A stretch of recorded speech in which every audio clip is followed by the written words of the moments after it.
नमस्कार दोस्तों, भारतीय इतिहास के कई ऐसे रहस्य अभी उजागर होना बाकी हैं जो इतिहास में नहीं पढ़ाए जाते या फिर उनको गलत पढ़ाया जाता है। दरअसल भारत के इतिहास को फिर से लिखने की ज़रूरत है, क्योंकि वर्तमान में जो पाठ्य पुस्तकों में इतिहास पढ़ाया जा रहा है वह प्रतीत होता है कि मुगलों या बाहरी आक्रमणकारियों के दबाव में लिखा गया इतिहास है। आज हम आपको इतिहास के 5 ऐसे झूठ के बारे में बताएंगे जिनको सुनकर आपको लगेगा कि क्या आज तक हम गलत इतिहास पढ़ते आ रहे थे। इसलिए वीडियो को अंत तक जरूर देखें। हम इस चैनल के माध्यम से भारत के इतिहास के ऐसे मुद्दे आप तक पहुंचाते हैं जिनका हर भारतीय को जानना जरूरी है। इसलिए चैनल को सब्सक्राइब कर हमारे इस अभियान में अपना योगदान दें। दोस्तों, इतिहास के 5 ऐसे झूठ जिनको हमसे छिपाया गया। भारतीय इतिहास का पहला झूठ है कि वास्को डी गामा ने भारत की खोज की।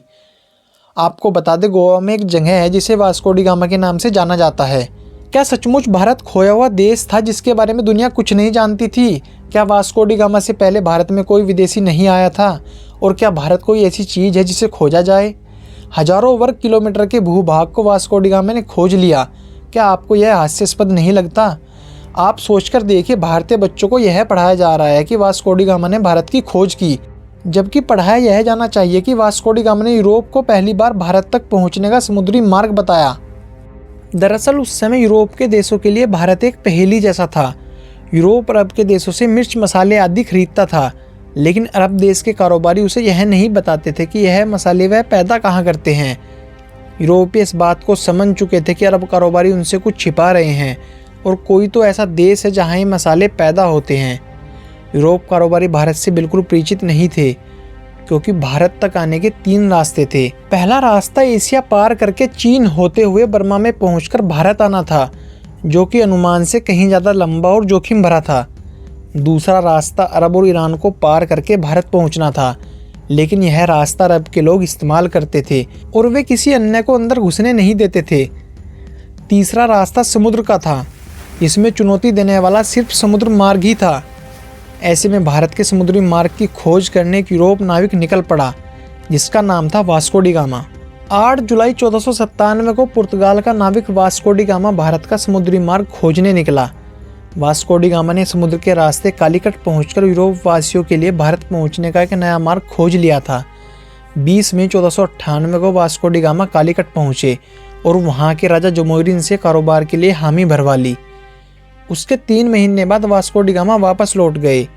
साल 1499 में भारत की खोज की यह खबर फैलने लगी। आखिरकार वास्को डी गामा ने यूरोप के लुटेरे शासकों और व्यापारियों के लिए एक रास्ता बना दिया था। पुर्तगालियों की वजह से ब्रिटिश लोग भी यहाँ आने लगे।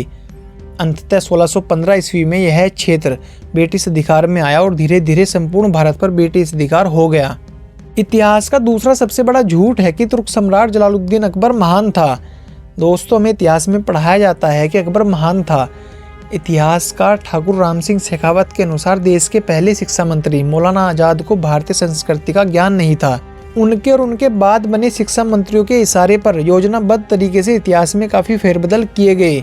शेखावत कहते हैं कि अकबर के लिए पहली बार महान शब्द का संबोधन एक पुर्तगाली पादरी ने किया था। अकबर इतना क्रूर शासक था कि आत्मसमर्पण करने वाले लोगों को भी मौत के घाट उतार देता था, और जो इस्लाम कबूल नहीं करते थे उनके साथ भी यही व्यवहार होता था। आपको टीवी और फिल्मों में अकबर और जोधाबाई के प्रेम प्रसंग दिखाए जाते हैं, जबकि हकीकत में जोधा से अकबर की शादी नहीं हुई थी। उसका भाई यानी भारमल का बेटा भूपत जोधाबाई को अकबर के खेमे में छोड़ गया था।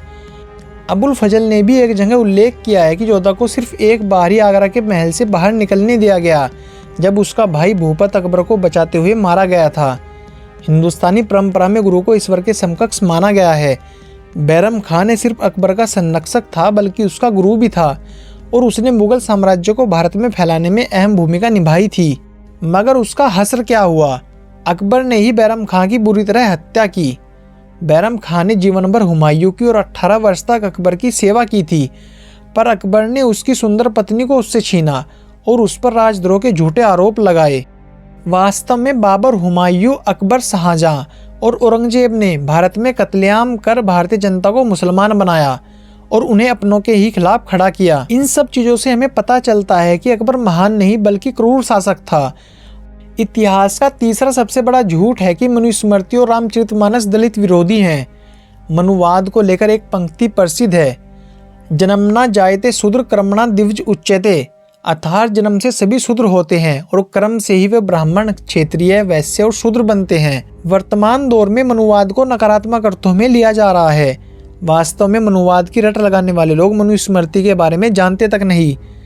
जिस जाति व्यवस्था के लिए मनुस्मृति को दोषी ठहराया जाता है उसमें जातिवाद का उल्लेख तक नहीं है। जब हम बार बार मनुस्मृति शब्द सुनते हैं तो मन में एक सवाल आता है, आखिर यह मनुस्मृति है क्या? दरअसल महर्षि मनु मानव संविधान के प्रथम प्रवक्ता और आदि शासक माने जाते हैं। मनु की संतान होने के कारण ही मनुष्य को मानव या मनुष्य कहा जाता है। सृष्टि के सभी प्राणियों में एकमात्र मनुष्य ही है जिसे विचार शक्ति प्राप्त है। मनु ने समाज के संचालन के लिए जो व्यवस्था दी है उन सब का संग्रह मनुस्मृति में है। अर्थात मनुस्मृति मानव समाज का प्रथम संविधान है। मनु ने मनुस्मृति में समाज संचालन के लिए जो व्यवस्था दी है उसे ही सकारात्मक अर्थों में मनुवाद कहा जाता है। अब सवाल आता है कि मनुस्मृति दलित विरोधी क्यों है? आपको बता दें, मनुस्मृति न तो दलित विरोधी है और ना ही ब्राह्मणवाद को बढ़ावा देती है। यह सिर्फ मानवता की बात करती है। मनु किसी को दलित नहीं मानते। यहाँ तक कि दलित शब्द प्राचीन संस्कृति में है ही नहीं। 4 वर्ण जाति न होकर मनुष्य की 4 श्रेणियाँ हैं जो पूरी तरह उसकी योग्यता पर आधारित है। इन 4 श्रेणियों में प्रथम ब्राह्मण, द्वितीय क्षत्रिय, तृतीय वैश्य और चौथी शूद्र है। वर्तमान संदर्भ में भी यदि हम देखें तो शासन प्रशासन को संचालन करने के लिए लोगों को 4 श्रेणियों प्रथम, द्वितीय, तृतीय और चतुर्थ श्रेणी में बांटा गया है। मनुस्मृति सिर्फ एक ही जाति को मानती है, वो है मनुष्य जाति। इससे स्पष्ट होता है कि मनुस्मृति दलित विरोधी नहीं बल्कि समाज को संचालन करने का प्रथम संविधान है। इतिहास का चौथा सबसे बड़ा झूठ है कि श्री राम और श्री कृष्ण कभी थे ही नहीं। अंग्रेजों ने भारत की प्राचीन ज्ञान राशि जिसमें पुराण, रामायण, महाभारत आदि ग्रंथ सम्मिलित हैं, इन सभी को मिथ कहा है। अर्थात उनकी दृष्टि में इन ग्रंथों में जो कुछ लिखा है वह सब कुछ कल्पित है। ये सब कहने का मकसद यह है कि भारत के लोग अपने धर्म, संस्कृति और इतिहास से कट जाएंगे और वो किसी और धर्म को महान मानने के लिए मजबूर होंगे।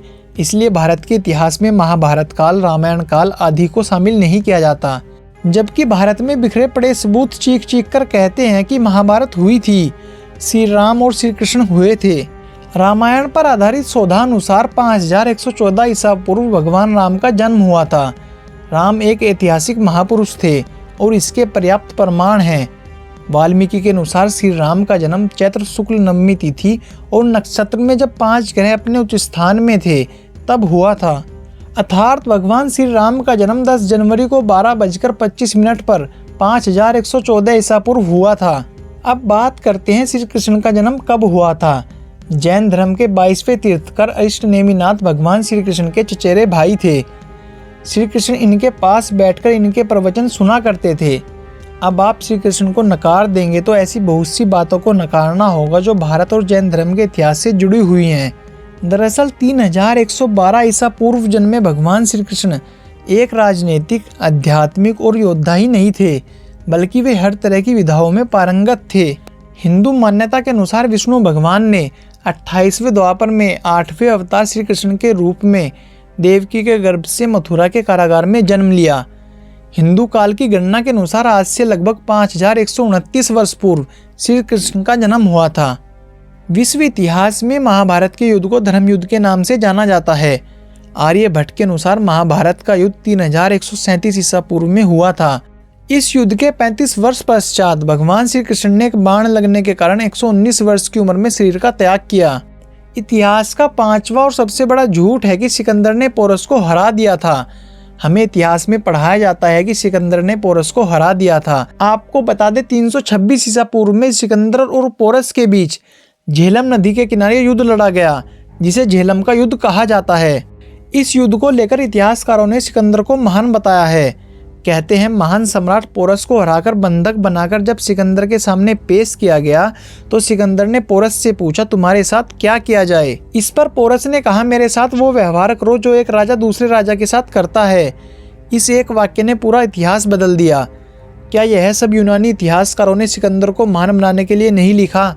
अजीब लगता है जब भारत में सिकंदर को महान कहा जाता है और उस पर गीत लिखे जाते हैं। यहाँ तक कि एक कहावत भी निर्मित हो गई है, जो जीता वही सिकंदर। अगर पढ़ाया गया होता जो जीता वही पोरस तो आज हम सब भारतीयों को महान सम्राट पोरस पर गर्व होता। पंडित जवाहरलाल नेहरू अपनी पुस्तक ग्लिम्प्सेज ऑफ वर्ल्ड हिस्ट्री में लिखते हैं, सिकंदर अभिमानी, उद्दंड, अत्यंत क्रूर और हिंसक शासक था। क्रोध में आकर उसने अपने निकटतम मित्रों और सगे संबंधियों की हत्या की और महानगरों को उसके निवासियों सहित पूर्णतः ध्वस्त कर दिया। इन सब चीज़ों से हमें पता चलता है कि सिकंदर महान नहीं बल्कि पोरस एक महान शासक था। दोस्तों, इस वीडियो में हमने इतिहास के 5 ऐसे सच को जाना है जिनके बारे में हर भारतीय को पता होना चाहिए, इसलिए वीडियो को हर जगह शेयर करें। अगर वीडियो पसंद आई हो तो चैनल को सब्सक्राइब कर बेल आइकन को प्रेस करें ताकि इसी तरह की और भी वीडियो आप तक पहुंच सके। Thanks for watching this video. मिलते हैं नेक्स्ट वीडियो में।